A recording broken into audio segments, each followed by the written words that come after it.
저희 채널 구독자분이 600명을 돌파했습니다. 600명 저한테 과분한 수치인데요. 일단 감사의 말씀 드리고 저도 의무감을 가지고 좀 더 좋은 내용으로 찾아뵙도록 노력하도록 하겠습니다. 제 채널이 솔직히 좀 불편하실 분들도 있어요. 뭐 좋아하는 기업, 존경했던 기업인들을 어, 투자자들에 의해서 이렇게 만들어진 허상처럼 이렇게 제가 얘기하곤 하지 않습니까?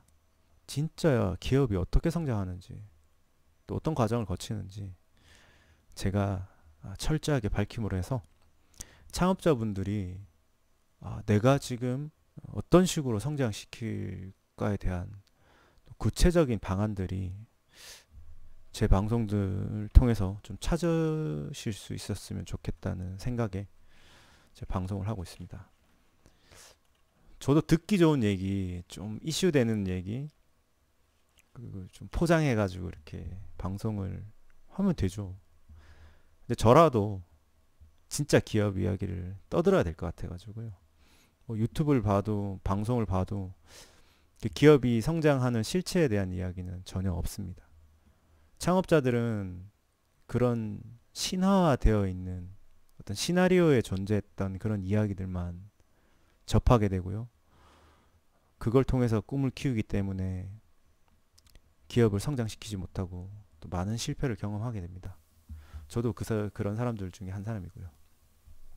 저와 같은 실수를 반복하지 않게 하기 위해서라도 기업을 더 철저하게 분석하고 실제로 어떻게 성장했는지에 대해서 객관적으로 이렇게 어, 영상으로 이렇게 소개하는 것이 굉장히 좀 중요하다고 저는 개인적으로 생각합니다. 이 채널은 구독자 수와 상관없이 계속 알차게 만들어 나가도록 하겠습니다. 그러니까 도움이 되셨다면 꼭 좋아요와 댓글 남겨주시면 감사하겠습니다. 오늘은 로레알이 왜 하필 스타일 난다를 인수했을까에 대한 이야기입니다. 제 방송을 끝까지 들으시면 아마 어떤 실마리를 찾으실 수 있을 겁니다. 대한민국 언론 어디에서도 얘기하지 않은 진짜 이야기를 지금부터 시작하도록 하겠습니다. 함께 가시죠. 자, 우선 스타일란다에 대해서 좀 알아보도록 하겠습니다. 스타일란다 김소희 대표는 1985년생이고 지금 나이로는 36인가요? 네, 그렇습니다. 자, 스타일란다가 어떻게 성장하게 되었는지 간단하게 제가 브리핑을 좀 드리도록 하겠습니다. 2004년도에 오픈마켓에서 영업을 시작했어요. 뭐 동대문 시장에서 제품을 사와서 찍어서 이제 오픈마켓, 뭐 옥션이나 지마켓에 판매를 했는데 반응이 좀 괜찮아서 4만 원에 사와서 뭐 8만 원을 벌었다. 뭐 이게 시작이라고 되어 있습니다. 2005년에 그 유명한 스타일난다닷컴을 개설을 하고요. 약간 센 언니, 좀 색깔이 강한 그런 스타일로 개성 넘치는 사이트를 만들었습니다. 2006년에 2차 브랜드 런칭을 했습니다. 난다걸이라고. 그래서 네이버 여성 의류 인기 1위를 차지하게 됩니다. 2007년에 법인을 설립하는데요. 주식회사 난다를 설립합니다. 드디어. 그리고 3차 브랜드로 세미난다를 또 런칭을 하고요. 각종 수인 사이트에서 1위를 하게 됩니다. 굉장히 참신하고 아주 훌륭한 출발을 했다고 저는 생각을 합니다. 네. 이렇게 쇼핑몰을 쭉 구축을 하다가 2008년도에 드디어 로레알이 인수를 하게 된 가장 결정적인 코스메틱 사업을 시작을 하게 됩니다. 3CE라고 해서 3 Concept Eyes라는 것을 런칭을 2008년도에 하게 되고요. 그때 일화는 처음에 한국 콜마에 가가지고 좀 만들어 달라고 했는데 콜마가 거부를 했고 그래서 코스맥스에 가서 만들게 됩니다. 네, 이것이 또 연결이 되긴 합니다. 로레알사와. 자, 쭉 말씀을 드리도록 할게요. 2011년부터는 싱가포르, 대만 해외 진출을 시작을 했고요. 네. 2012년도에는 사이트 회원수가 100만 명을 드디어 돌파를 했고, 2013년도에는 그 홍콩, 일본 롯데백화점 입점을 시작으로 이제 영역을 확장하게 되는데 그 계기가 2012년에 홍대의 스타일난다 1호 매장을 이렇게 만들었습니다. 네. 굉장한 도전이었고요.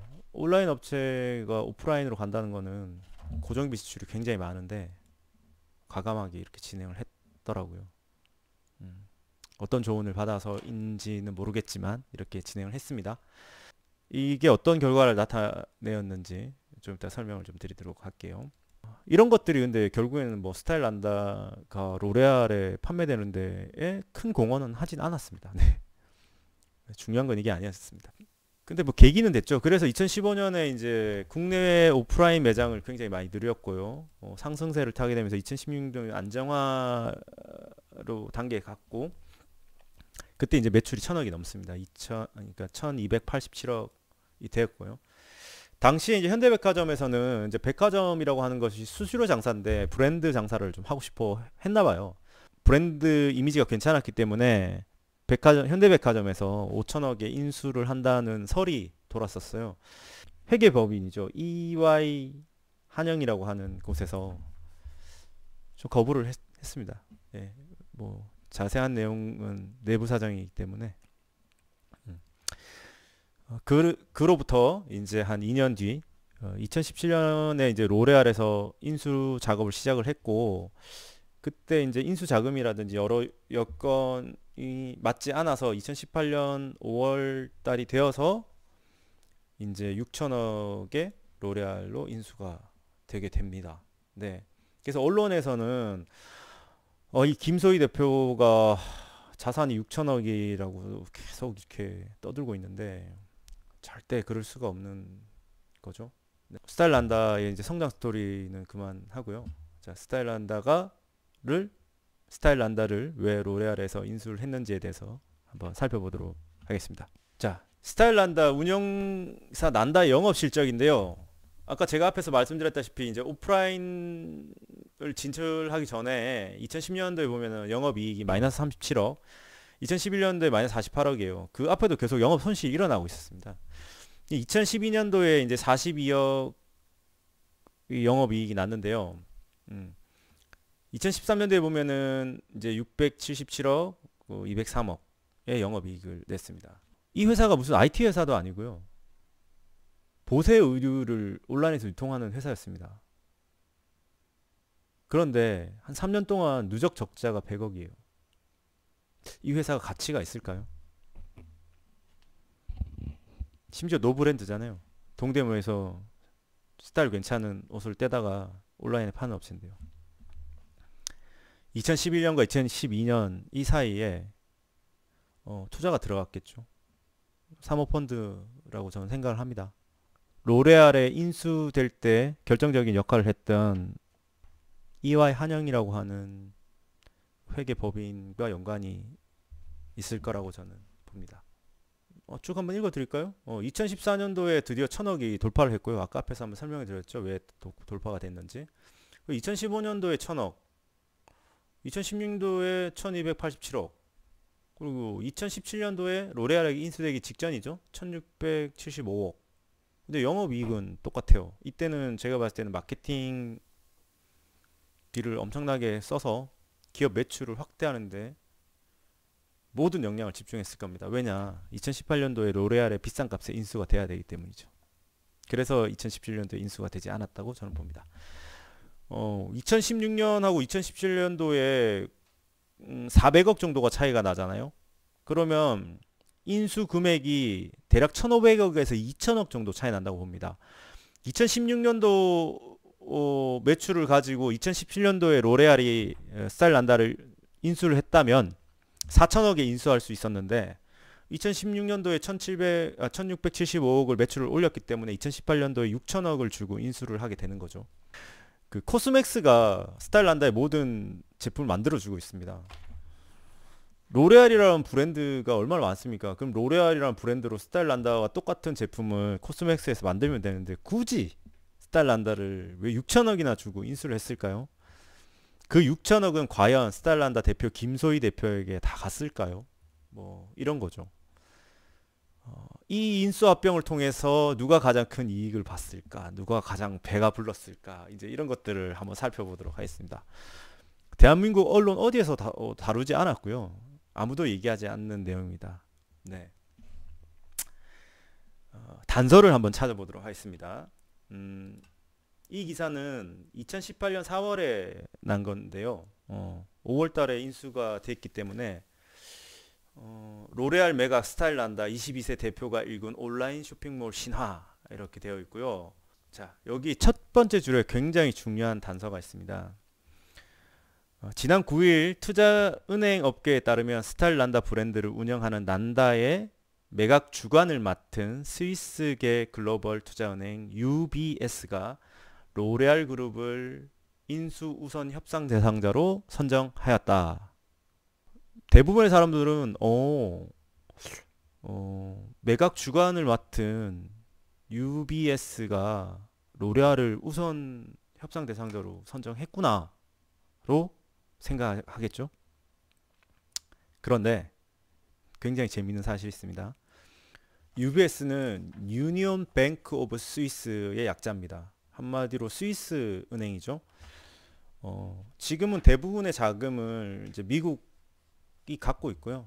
물론 뭐 본사는 스위스에 있지만 스위스에서 가장 유명한 기업이 네슬레라고 있습니다. 아시죠? 네슬레는 콜라, 펩시와 비교도 되지 않을 정도의 부동의 1위 음료 회사입니다. 전 세계적으로. 네. 그런데 이 네슬레가 바로 로레알의 최대 주주입니다. 대략 23.4% 정도를 가지고 있고요. 30조 원 정도로 보유하고 있습니다. 나중에 이 상관관계에 대한 설명을 드리도록 하겠습니다. UBS는 뭐 시가총액을 따지면은 유럽에서 두 번째로 큰 은행입니다. 엄청난 거죠. 홍콩이나 싱가폴 그리고 스위스는 그 자금이 불법적인 자금이든 뭐든 우리는 모릅니다. 그 자금을 가지고 이제 기업들을 지배하고 인수하고 하는 거죠. 네. 네슬레라고 하는 것은 아까도 말씀드렸다시피 스위스 회사고요. 전 세계 음료 시장의 이제 압도적 1위라고 보시면 돼요. 그런데 이 네슬레의 최대 주주가 누구냐고 하면요, 벵가드 그룹이라고 합니다.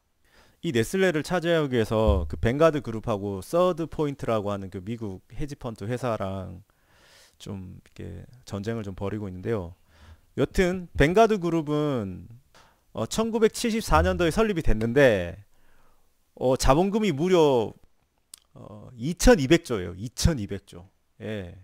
엄청난 회사예요. 그래서 벵가드 그룹이 기업을 평가하는 기준들이 있는데요. MSCI에서 FTSE로 바꿉니다. 예. 모건 스탠리 기준에서 이제 파이낸셜 타임즈와 런던 증권 거래소가 이제 평가한 그 FTSE로 바꾸는데요. 그게 왜 중요하냐면 이 벵가드 그룹이 FTSE를 선택함으로 해서 대한민국이 선진국으로 포함이 되게 됩니다. 모건 스탠리 기준으로는 대한민국은 선진국이 아니에요. 개발도상국이거든요. 근데 FTSE를 기준으로 봤을 때는 대한민국이 이제 선진국인 거죠. 벵가드 그룹에서 대한민국에 기본적으로 이제 10조 이상의 어떤 자금을 투자를 하게 돼 있습니다. 왜냐하면은 이 벵가드 그룹 자체가 인덱스 펀드 회사거든요. 그러니까 분산 투자를 하고 중장기적으로 이제 그 가치를 보는 회사이기 때문에 그렇습니다. 제가 이런 말씀을 왜 드리냐면 이런 것들이 다 연관이 되어서 로레알이 스타일난다를 인수를 하게 되는 겁니다. 네. 스타일난다의 김소희 대표는 모를 수도 있어요. 바지 사장일 수도 있고요. 이런 내용을 알 수가 없습니다. 본인이 만약에 또는 그 관계자가 이 방송을 듣는다면 저 무슨 또라이 같은 소리 하고 있어 라고 할 수도 있어요. 네, 본인들은 몰라요. 이 판을 짠 사람들만 알고 있거든요. 그래서 제가 말씀드린 게 좀 조심스럽긴 한데 뭐 그렇습니다. 로레알을 우선 협상 대상자로 선정했던 게 UBS라는 은행이지 않습니까? 그죠? 그러니까 내부자들이었던 거죠. 그죠? 현대백화점은 될 수가 없었던 거예요.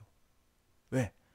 스위스 은행에서 스위스 회사 네슬레가 최대 주주로 있는 로레알 예, 이 인수하려고 하는 회사를 당연히 우선 협상 대상자로 정하겠죠. 뭐 현대백화점하고 무슨 관계가 있어요? 자기들 돈벌이 수단이 아니잖아요. 그렇기 때문에 현대백화점이 5천억을 제시를 했는데도 이게 캔슬 시켰어요. 근데 그러면은 모든 조각들이 좀 맞춰집니까? 다 미국. 예, UBS도 미국. 스타일란다를 현대백화점에 5천억을 인수를 하려고 했지 않습니까? 그때 이걸 제가 봤을 때 막은 회사가 바로 EY 한영이라는 회사입니다. 네, 회계법인인데요. EY 한영 하니까 무슨 국내 유명한 회계법인으로 생각할 수도 있지 않습니까? 그런데 세계 4대 회계법인 중에 하나입니다. 딜로이트라고 들어보셨죠? 딜로이트, PwC, 그리고 Ernst 영, 그러니까 EY, 그리고 KPMG 이렇게 세계 4대 회계 법인 회사가 있는데요. EY 한영이라고 하는 회사는 그러니까 한국 지사인 거죠. 이 회계 법인의. 그런데 EY 한영의 매출을 한번 보시면 자, 2014년도에 2천억 그리고 2015년도에 2,500억, 2016년도에 2,700억을 하게 되고요. 2017년도에 3,300억을 하게 되는데 2018년도에 4,300억을 하는 거죠. 계속 성장은 하고 있었지만 1,000억 이상의 매출 증가를 보이게 됩니다. 2018년도에는 어떤 일이 있었죠? 네, 스타일란다가 로레알에 인수가 됐죠. 6천억에. 그런데 EY 매출이 무려 1,000억이 상승을 했습니다. 상관관계가 좀 있을 것 같지 않습니까? 스타일란다와 코스맥스는 뗄래야 뗄 수 없는 겁니다. 스타일란다의 대부분 제품 그리고 스타일란다가 중점적으로 밀고 있는 그 화장품은 바로 코스맥스에서 제작을 합니다. 스타일란다의 3CE 제품 그 화장품 있지 않습니까? 로레알은 스타일란다의 매출의 70%를 3C 화장품이 차지했고요. 의류가 30%밖에 되지 않았습니다. 그런데 로레알이 판단했을 때는 스타일란다의 기업 가치의 95%가 바로 이 3CE 화장품이고 5%가 의류로 봤습니다. 한마디로 의류의 그 가치는 없는 거죠. 매출이 7대 3인데 그 가치를 95대 5로 봤기 때문에. 한마디로 스타일란다는 화장품 회사로서 로레알에 인수가 된 겁니다. 이 모든 것을 정리해서 보여드리도록 하겠습니다. 자, 보고 계시죠? 벵가드 그룹, 아까 말씀드렸죠. 2200조의 자산을 가지고 있고 FTSE로 평가를 하기 때문에 대한민국이 그 선진국으로 포함이 될 수 있었고요. 그래서 최소 10조 이상 이제 투자를 하기 시작합니다. 자, 이 벵가드 그룹이 전 세계 음료 부동의 1위, 네슬레의 최대 주주입니다. 그리고 네슬레는 스위스 회사입니다. 그래서 UBS라고 유니온 뱅크 스위스에서 스타일란다 우선 대상자를 정하는데 현대백화점이나 다른 기업이 아닌 바로 이 기업 로레알을 선정을 합니다. 즉 네슬레가 로레알의 대주주 로레알을 지배하는 것은 네슬레라고 볼 수 있죠. 그리고 나서 스타일란다는 3C라고 하는 그 화장품 브랜드의 가치를 6천억으로 인정을 받아 로레알에 2018년 5월에 인수가 되게 됩니다. 그런데 이 과정에서 현대백화점에 2년 전에 5천억을 제시했던 것도 제외하고 2017년에 로레알이 4천억에 인수를 한다는 것도 저지를 하고 매출을 극대화시키면서 4천억 하던 회사를 1년 만에 6천억으로 둔갑시켜서 로레알로 매각한 회계법인이 글로벌 회계법인의 한국 지사인 EY 신영이라고 합니다. 그리고 EY 신영은 스타일란다가 로레알에 매각된 2018년 매출이 1,000억이 증가합니다. 이 스타일란다의 모든 제품, 특히 중국에서 인기 많은 제품은 바로 코스맥스가 생산을 하고 있습니다. 코스맥스는 중국에서 화장품 원료 생산 공장을 지었고요.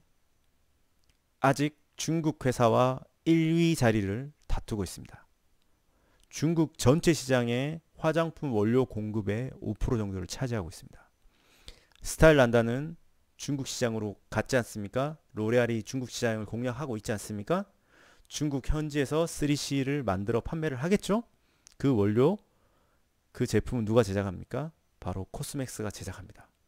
중국 현지에서 이 브랜드로 제품을 제작해서 유통할 수 있는 그 원료 회사, 제작 회사가 중국에 크게 이렇게 존재하고 있다는 것이 로레알이 스타일란다를 매각하게 된 원인 중에 또 하나인 것입니다. 2012년, 2013년 거의 100억 이상의 손실을 보고 있던 이 회사에 2012년에서 2013년 넘어가는 그 시점에 자본이 투입이 됩니다.